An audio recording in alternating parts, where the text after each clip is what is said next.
Tell mom that where's Lingo. Where's Lingo? Okay.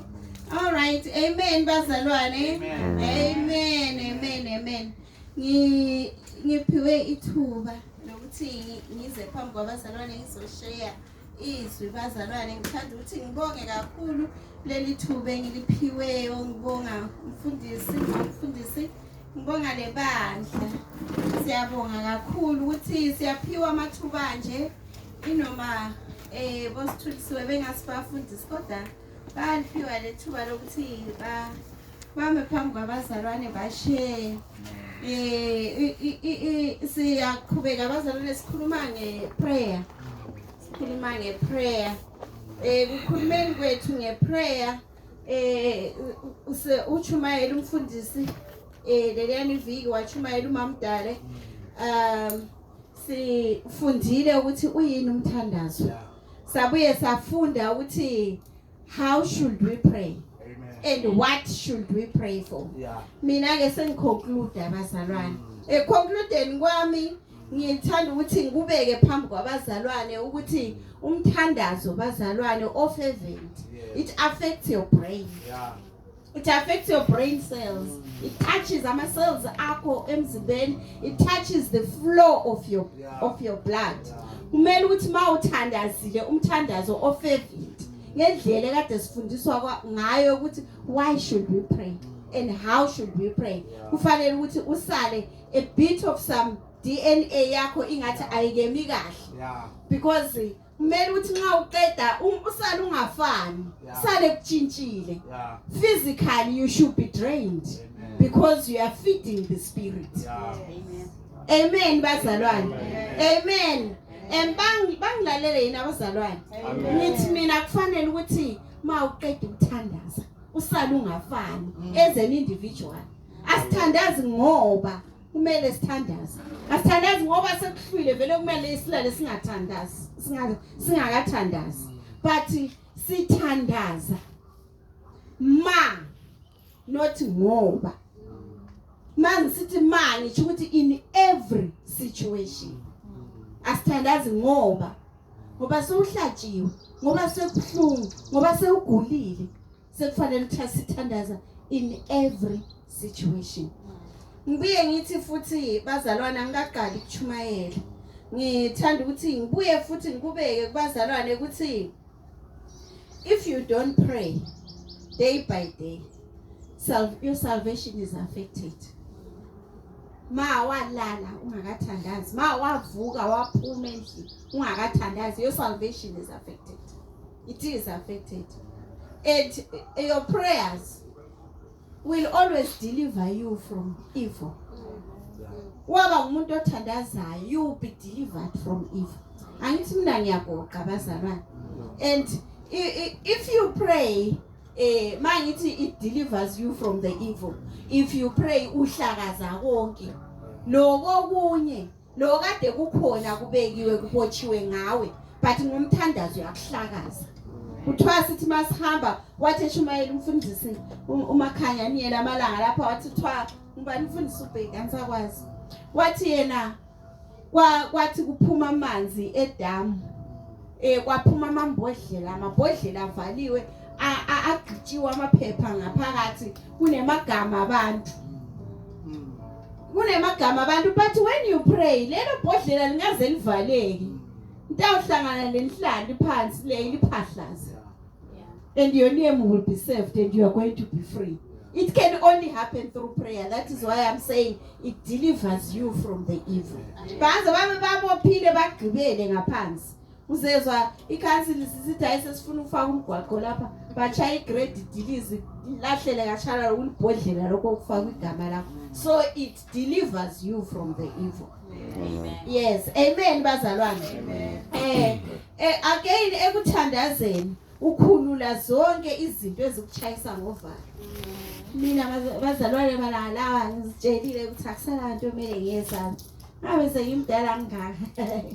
Ngasamele ngesabe ini. Mina ngikhuleze saba kakhulu ama reptiles yonke into ehamba phansi ngesisu vele bengiyesaba. But ke sengizitshelile ukuthi lama inyoka angayibona lapha kumele ngithi ngegama lenkosi uJesu awuzikimi wena. You are not coming to me. Akulanto kumele uyesabe. Ma uthandaza ufaka the spirit being in you. Uvuselela lokungaphakathi kwakho. Ungabe lokungaphakathi kwakho ikuphi. Mina I believe ukuthi okungaphakathi kwakho is the Trinity. So ma uthandaza uvuselela the spirit being yakho, and you should never fear anything. Ungasabi lutho. Uyathi baba uNkulunkulu ukuthi ungesabi ngoba mina ngikhona. And again, when we are praying, we are fighting the mighty. Into ekhona bazalwane, the spirits of this world are mighty bazalwane. They are mighty. Akhona aphila. They are mighty, they are there. But when you pray to the Almighty, He fights the mighty spirits. And when you conquer. Our Almighty is Jehovah. He can fight these mighty spirits that are there. Into engishoyo ukuthi bazalwane, into wena omele uyenze ukuvula umlomo wakho kuphela, uthandaze. Amen. Mawuvula umlomo wakho uthandaze. The Almighty comes down to fight these mighty spirits. Ungazilweli wena ngokwakho, but let the Almighty fight for you and fight these mighty spirits, and they will all go and vanish. Msalwe azipile. Mawuthandaza ke bazalwane kuyakusiza ukuthi ungangene ekulingweni.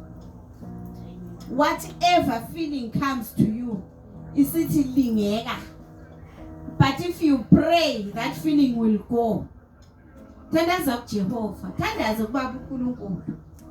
Kuyakusiza ukuthi ungangene ekulingweni. Kuyakusiza ukuthi konke lokho ungabe ukufikela kufuna ukukwedukisa ukweshe. That is what prayer does to you. There are so many things that you can close, push away, and uzdilize through prayer.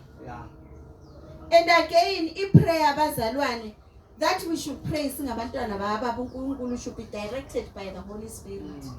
It should be directed by the Holy Spirit. And whenever you pray, you become intimate with God. Yes. Wazibona uthandaza but uNkulunkulu ungazange wasondelelana naye. Kuthi ukuthi vele usengathandazi usatsho amazwi. Yeah. Usengathandazi usatsho amazwi. Silapha iyouth ngiyazi ukuthi selikela gano. Iyouth and ngingatsho mama labo baba bavele balaba abantu that they have closer with them. Umuntu lo omthandayo, inhliziyo yakho nje mawusithi hlwe uzwa kusithi ucabange yena. Benjoka mina labantu abami ngisithi khona siyakhuluma nje siyaxoxa linye lamalanga. Bathi manje umuntu ukuthi uyakuthanda kumele kubonakala njani. Mina ngithi hayi ngisho every 3 hours umuntu kumele atshengise ukuthi uyandithanda. Akubona kudlula 6 hours red flag out every 3 hours. You send a message noma singekho together babundlovu. Mfundisi ngikhetha ukuthi ngithi baba uNdlovu angithi ngikhuluma lo baba uNdlovu. Yes, aphume endlini baba uNdlovu ngo7 8 9 10 umele asend message athi hayi bengifuna ukubuza ukuthi lokhana engabusele wakuthini. It shows ukuthi umkhumbule. Yes. Asende futhi message athi ayinzabuya ku lunch ingakuphekeni lamhla ngizafuna ukuthi nxa ngaqeda ukudla nginathele tiye utshengisa ukuthi wenzeni umkhumbule. Ingabe sengisuke emsebenzini ntambama mphathe ini. Hey bantu every 3 hours angazi nje every 3 hours bese ngithi mina lawe return the favor. Lawe return the favor angel kokwamla angel kokwamla nawe return the favor. So that intimacy that is there lo muntu wakho Junior mntanami. Ngiyazilungiselela izinto. Ngiyazilungiselela that intimacy. Imele ibe yiyo intimacy that you have with God. Ibe yiyo intimacy that you have with God. And fortunate enough, the intimacy that you have with God through prayer iyadala abazalwane. Iyadala. Ngifuna ukuthi ngithi the intimacy that you have with God iyadala. It is the same. Bayazi abadala. Singena sibabili ku intimacy, isn't it? Mase siphuma lapho sesibathathu. And lo wesithathu asikhona ukumfihla. Asikhona ukumfihla lo wesithathu. Kuyafana nawe. Ngenani libe babili lo baba uNkulunkulu. And mase ngene laba babili lo baba uNkulunkulu kuzadaleka. Mase kudalekile ngeke ukhona ukukufihla. Yebazalwane ningibone nami mfakile ku status. Ngeke ngikhona ukukufihla kudalekile. But sithe masiqala besibangaki. Besibabili lo baba uNkulunkulu ngithe uNkulunkulu ngabenza khona yini. La ngikuthanda izinto. Mina vele izinto engizenza malanga lawa ngiyabe ngingedwa ngipho ngithi hey ngaze ngathanda izinto. Ngathanda izinto khona nxa sekushisa sekuhlungu sokumele ngibhale ngapha ngifuna ukulala ngifuna ukuphumula. Kodwa akusabhaleki kodwa kumele ngibhale kodwa kumele kwenzakale ngibe ngithi ha kodwa uNkulunkulu awungeke ungivumele ngingene kuko. Hayi kusho ukuthi nje vele hayi ngisaphutsha. I must achieve it, I must get it. So ngithi mina intimacy lo baba uNkulunkulu iyadala abazalwane. Iyadala and mase kudalekile ngeke kufihleke. Similarly wakutshengisa umama lo baba bangena babe intimate bengu2. But kusukela lapho 3 months, 4 months, 5 months siyabe sibonile ukuthi intimacy yenzakile. Sekukhona lokukhona kuze kuhambe kuzohambe ngenyawo. Amen bazalwane. Amen bazalwane. Amen. So ngithi mina thandaza umthandazo that is commissioned by the Holy Spirit. Let the Holy Spirit lead you in this prayer. And a prayerless life is failure. Prayerless life is failure. Wangathandazi it's failure. It's failure. So ke bazalwane bengithi kangibambe kanjalo. But ke mina sesiya kuloko engifuna ukushare namhlanje. Ngithanda ukuthi sifunde uDeuteronomy. Deuteronomy simfundile sisonke nini silibandla. Kulabo abalandelayo izinkonzo zeBible study simfundile uDeuteronomy. Ngizacela sifunde uDeuteronomy 7. Deuteronomy 7. Sifunde uverse 17. Deuteronomy 7 verse 17. Ma ekhono sengivulele sifunde khona Deuteronomy 7 verse 17. Ahambe nje afike ku 19. Deuteronomy 7 verse 17. Engcenye etinhlitweni tenu nithi letive tinemandla kakhulu kunathi singatixosha kanjani lapha sitikhipha. Cha ningadesabi. Khumbulani kahle ukuthi simakadze uNkulunkulu wenu wendani kuFaro naseveni lonke laseGibhithe. Natibonela nine ngewenu emehlo imangaliso letinkulu letibonakaliso nesandla lesinemandla leseluliwe sasimakadze uNkulunkulu wenu lanikhipha ngaso. Simakadze uNkulunkulu wenu utakwenda njalo kuto tonke tive lemtesabako nyayo. Amen. Now mfundele lo verse 1 lo 2 khona pha u7. Verse 1. Yes, verse 1 lo 2. Simakadze uNkulunkulu wenu utaningenisa eveni lenitawuhlala kulo libe lenu. Utawuxosha embi kwenu letive letinyenti letikulo. EmaHethi nemaGirigashi nemaAmori nemaKhenani nemaPeresi nemaHivi nemaJebusi tive letisikhombisa letinkulu letinemandla kunani. Simakadze uNkulunkulu wenu letive utawutsi angatinikela etandleni tenu nitehlule niboticedza tiphele nya. Ningendi sivumelwano nato ningabi nemusa kuto. Amen. Asiyene emthandazweni egameni lenkosi uJesu waseNazaretha. Baba somandla lifundiwe izwi lakho namhlanje emini ekseni. Sithanda ukubonga Jehova ukuthi wena unguJehova otshileyo ezwini lakho wathi lingeke lehle phansi libuyele ngakuwe lingawufezanga umsebenzi walo. La namhlanje ke Jehova siza kuwe sithi baba hamba Jehova usisize futhi lelizwi ozalitsho wena ngaphakathi kwethu namhlanje lenza umsebenzi walo kuze Jehova silungise indlela yethu eza ngakuwe ngegama lenkosi uJesu waseNazaretha. Siyabonga umsa wakho, siyabonga uthando lwakho, sibonga ukuthi wena unguJehova umkhulu wethembekile, uhlala ulathi ngaso sonke isikhathi, awukazi usijabhise futhi. Ngegama lenkosi uJesu siyabonga. Amen and amen. Amen bazalwane. Amen. Amen. Amen. Amen. Amen. Ngithanda ukuthi ngiye ezwini lethu la namhlanje lapho esifunde khona ku Deuteronomy 7 siyathola kakhulu ubaba uNkulunkulu uyasiyala ngobungithi bethu, usiyala ngobungithi bethu. Ngisiya futhi ekuthini isihloko sethu sanamhlanje sithi thina izwi nokholo. Izwi nokholo. Sithe masithandaze ekseni okade silide emthandazweni uthena izwi liyadala. Watsho wathi let there be and kwenzakala. Wathi let there be and kwenzakala. La sifunda khona ku Deuteronomy 7. Siyathola futhi khona phana futhi ku verse 1. Lapho kuthiwa the Lord your God brings you into the land that you are entering to possess. So bazalwane engiyakukho namhlanje igama lethu lakuqala lithi possess. I want you to possess your spirit, possess the world that you live in through prayer. Possess. Bambe baba uNkulunkulu uthi possess, uthi ukuthi bamba. So you possess. So abuye athi I want you to enter and possess.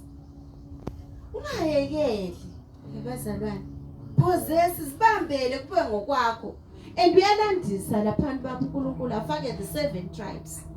And the 7 tribes lezi ezikhona athi futhi ziqinile kulana. Zinkulu futhi. And ngeke futhi lizidefeat. It means ukuthi ngamandla kabanda okumele siwasebenzise. How do we tap into God's power? Thina singabantu. How do we tap into God's power? It is through prayer. Possess all your enemies.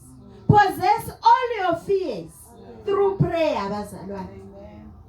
Possess all of them. Right. When the Lord your God has delivered them over to you. So when you go to God through prayer and become intimate with God, He comes down, Him the Almighty, to fight for you. Ma esekufayithele for you. What does He do? He delivers it unto your hands. He delivers it unto your hands. Because there is nothing that you can achieve without being prayerful. You need to pray. Prayerless life is failure. Prayerless life is failure. So ke masithandaza konke lokhu ukulwa, we defeat, we conquer, get things delivered to us. It is through the word. Asikho isikhali ongasithatha usebenzise to fight your fears, but it is through prayer. Amen. It is through prayer. Asikho physical. The gun will not. A spear will not. But it is through prayer.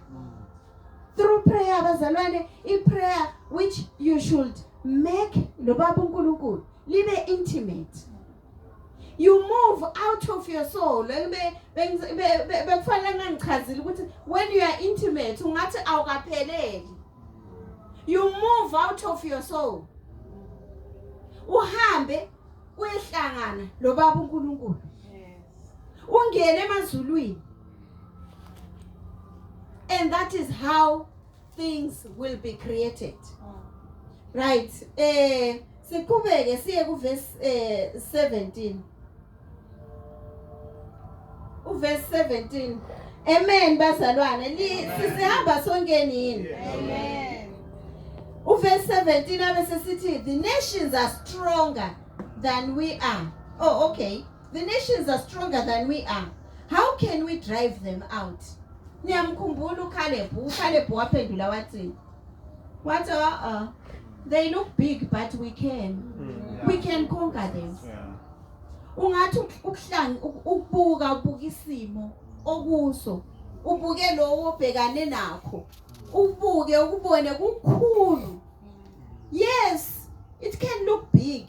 It can look strong, but you can conquer it. And how can you conquer it? Through prayer. Through prayer bazalwane ayikho enye indlela asikho esinye isikhathi nginika mina isikhali I've gone through le ndlela. Ngihambile indlela yokuthandaza bazalwane. And ngifuna ukulitshela futhi ayikho lula. Ominye umthandazo ngayisho ngaba 2010. Ngikhona ngikubona namhlanje ukuthi okay. How 2010. Ngikhona ngikubona namhlanje ngithi how. Oh, okay. How? Okay, I prayed for this. Now it has happened. Eminye imthandazo 3 years ago. So, okay. Remember 2020, what was our prayer?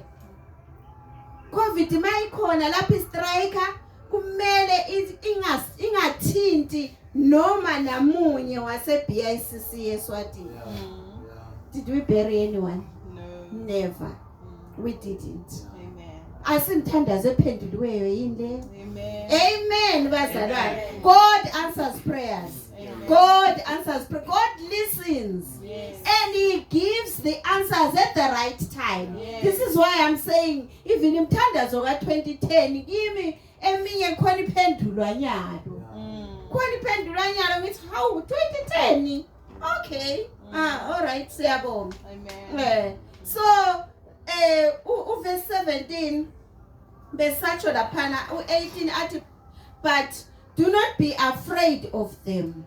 Remember well what the Lord your God did to Pharaoh and to Egypt. Kambe uNkulunkulu wena uyabe unganani ungafuni ukuthi uthandaze uNkulunkulu who can set the sea apart. Uyabe ungumuntu onjani who does not want to pray to uNkulunkulu ozathi mayibona inkangala kodwa kuphuma amanzi anathekayo. Uyabe unjani kambe uNkulunkulu ozathi ukhuleka uthi uNkulunkulu ngisenkangala akulakudla lapho ayehlisa imana.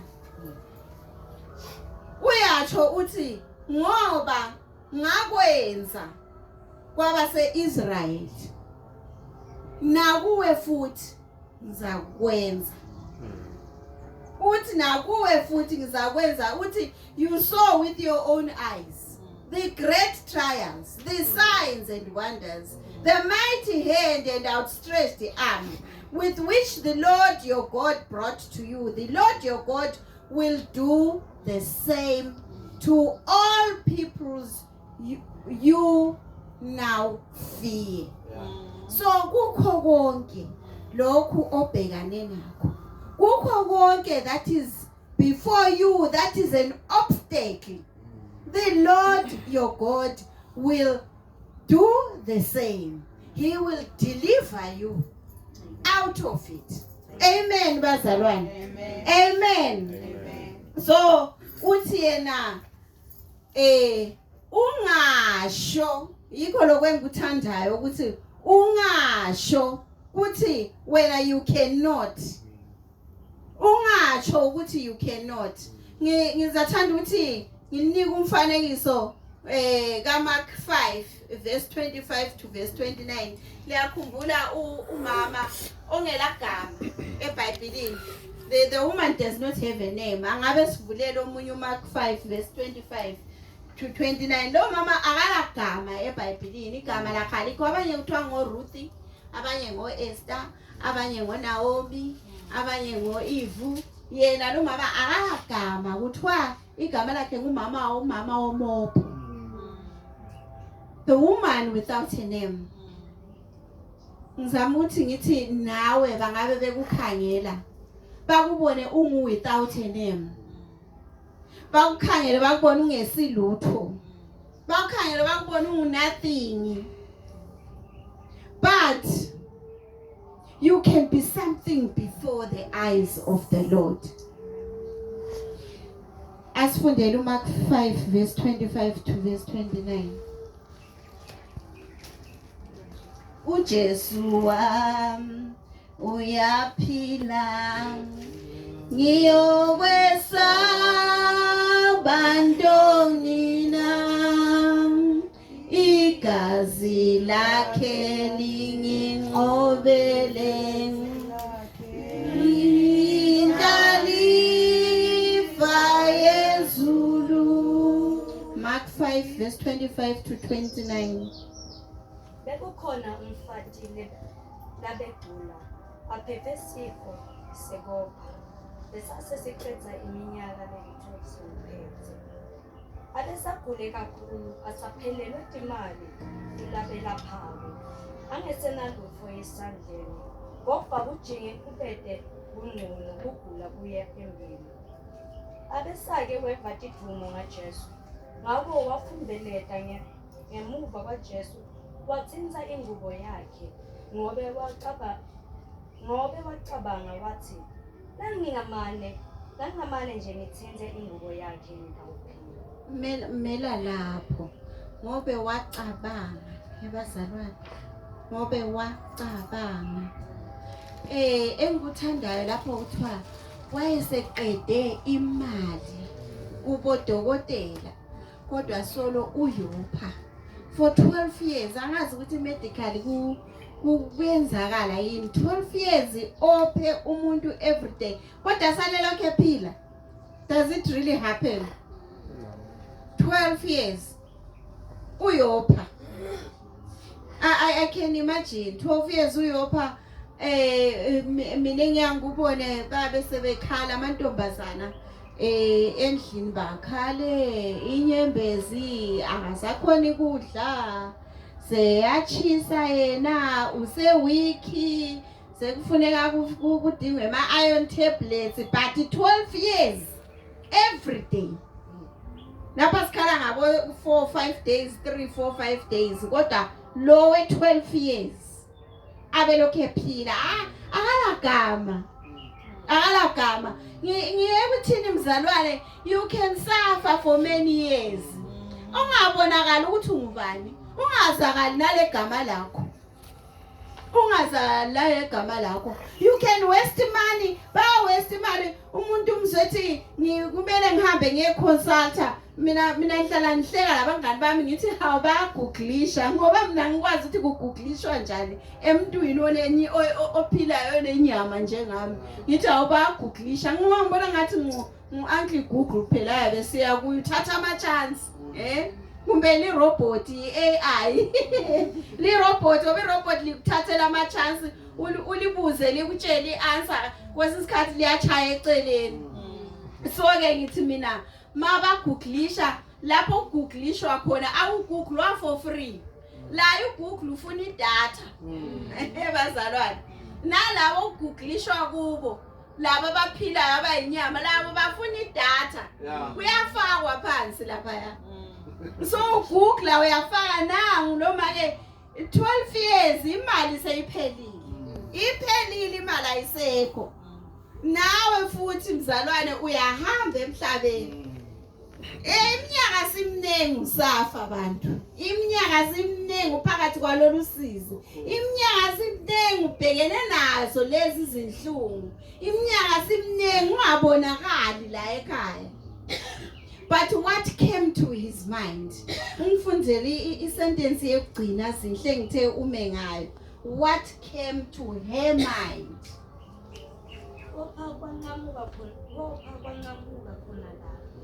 Oh, okay. Wanangana kuthi wanakana ukuthi the sentence before 28.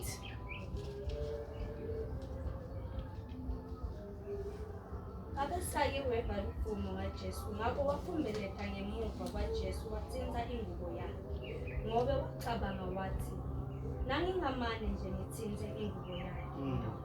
Amen. Amen. Silapha nje bazalwane siyafakaza ngoJesu.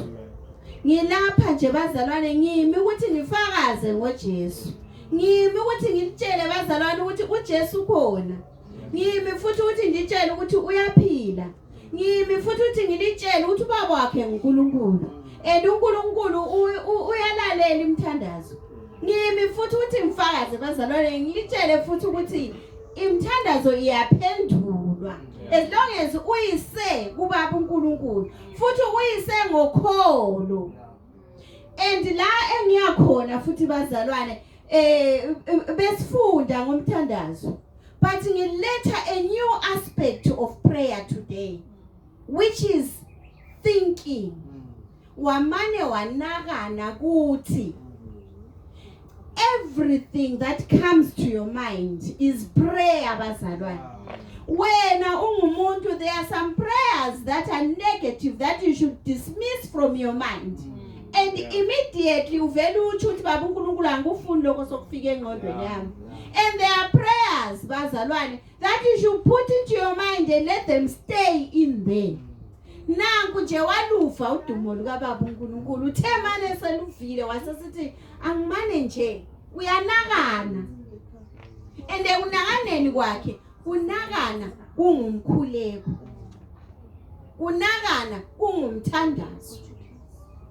There are so many ways of praying. Nalo kunakana kungumkhuleko kungumthandazo. Noma unakana ngami. If you unakana negative things, that means uprayer negatively ngami. Makunguthi uyazinakana wena, uzinakane negatively, uziprayela negatively. I'm here to urge you bazalwane ukuthi from today be positive about yourself. Be positive about your life. Whatever comes to your mind about yourself, let it be positive. Whatever comes out of your mouth about yourself or about other people, let it be positive. Don't be negative. Ngoba it is prayer. Ucabanga is prayer. Wanakana. And ekunaka asigeva kuthiwa waguqa phansi. Asigeva kuthiwa wakhwela entabeni wayo thandaza. Wanakana. Wathi ngamane ngiuthinte lo mphetho wengubo yakhe. And maye uthinta ngani? Ngokholo. Uthinta ngani? Ngokholo. So, prayer bazalwane ihambisana nokholo. You have to pray with faith. Kumbe kuthiwa pray in faith so that you receive answers. This is why I was saying it calls intimacy.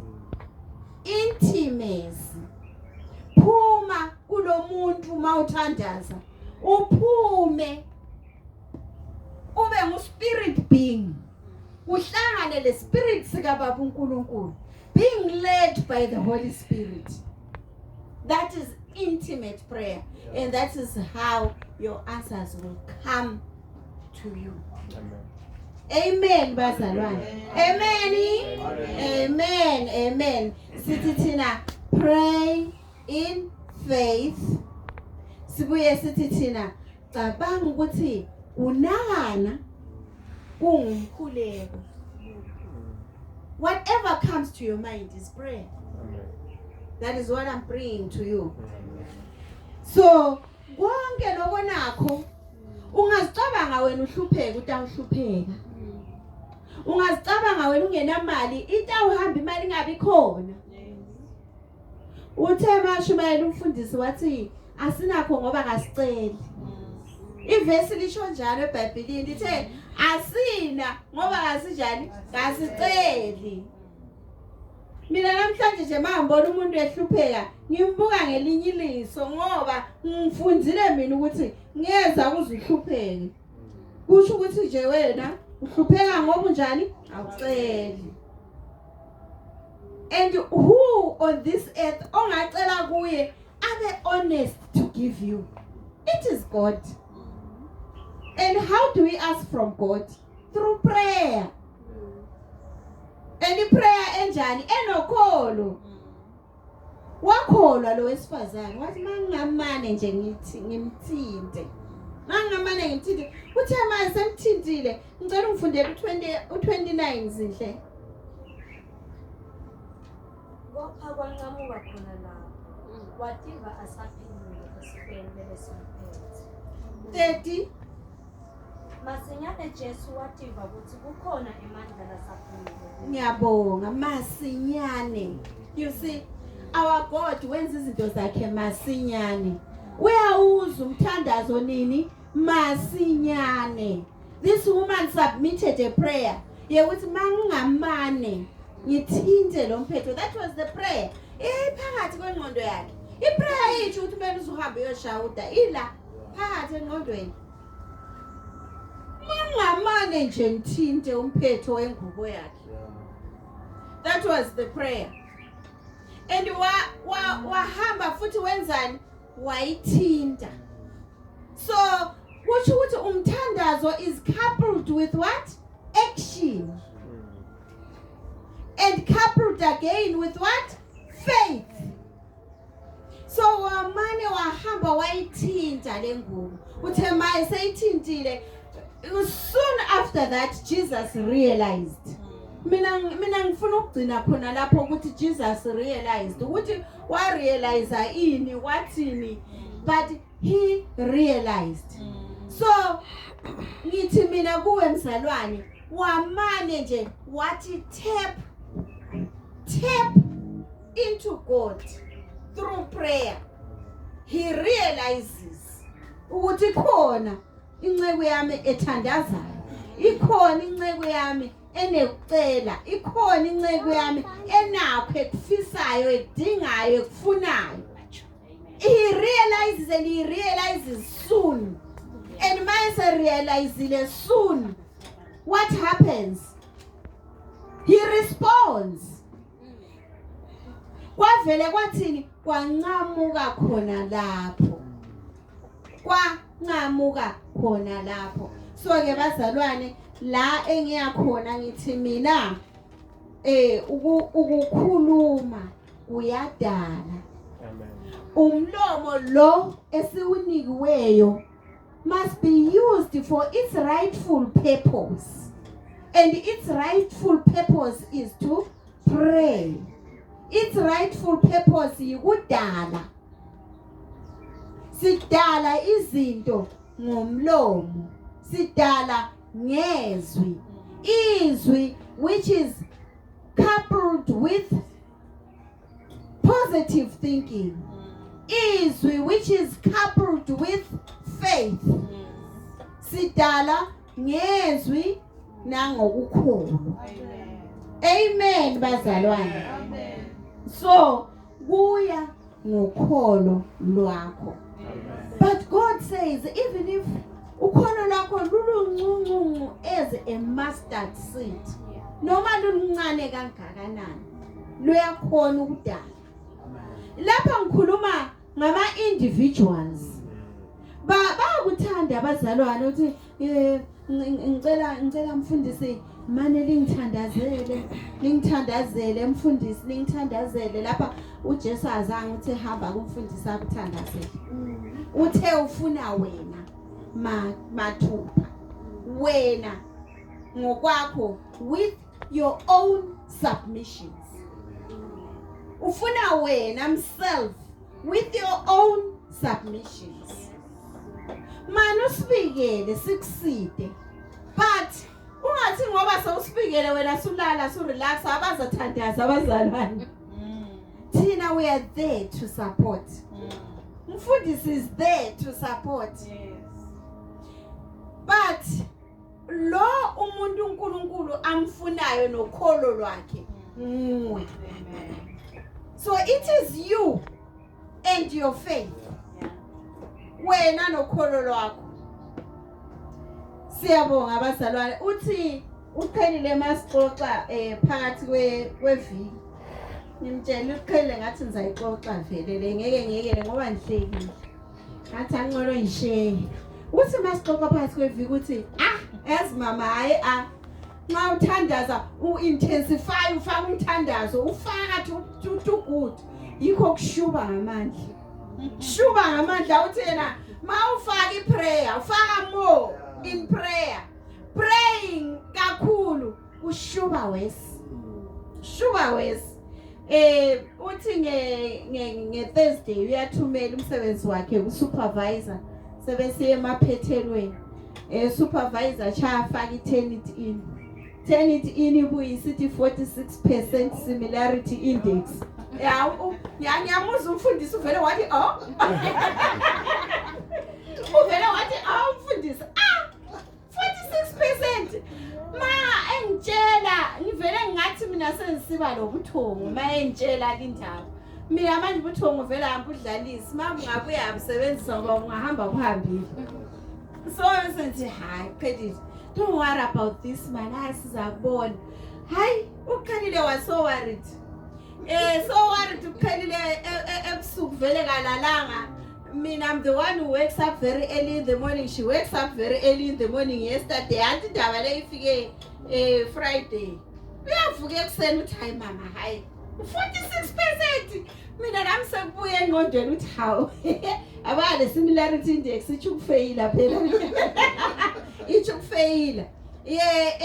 Masikhuluma nge-similarity index sisho ukuthi thina lo msebenzi wakhe kusho ukuthi there are some other works that have been written on the internet lo kufanana nalo msebenzi wakhe. So this is the similarity index. Usually kufanele ibe less than 10. But yakhe mayisithi 46 akunzima phela. Akunzima. But then later sesiyahlala nje siyacabanga ngiyamtshela ngithi hayi phela wena you published a manuscript and that manuscript is part of your study. So that manuscript is on internet. So hiyo lekho is similarity index. So why should you worry? Ungawori.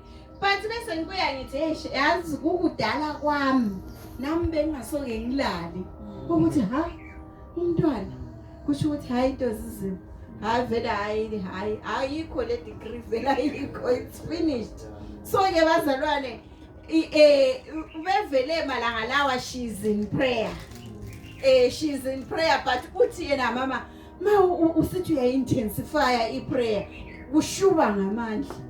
So niyabona ukuthi vele uyabusubona ukuthi 4 years zonke ngiyasebenza ukuthi there is nothing that comes out of it. There is nothing that will come out of it. The more you pray, and that is when ushuba ngamandla. Ushuba because God is at work ngempilo yakho. It's either ulungisisa wena as an individual or ulungisisa laba who are around you. Laba bangakwedukisa. Or alungise wena as an individual ukuthi ungedukisa abanye abantu. So this is why kuzashuba lingawesaba umthandazo bazalwane. It is God who is at work. Makushuba ngamandla lawe intensify more, put more pressure.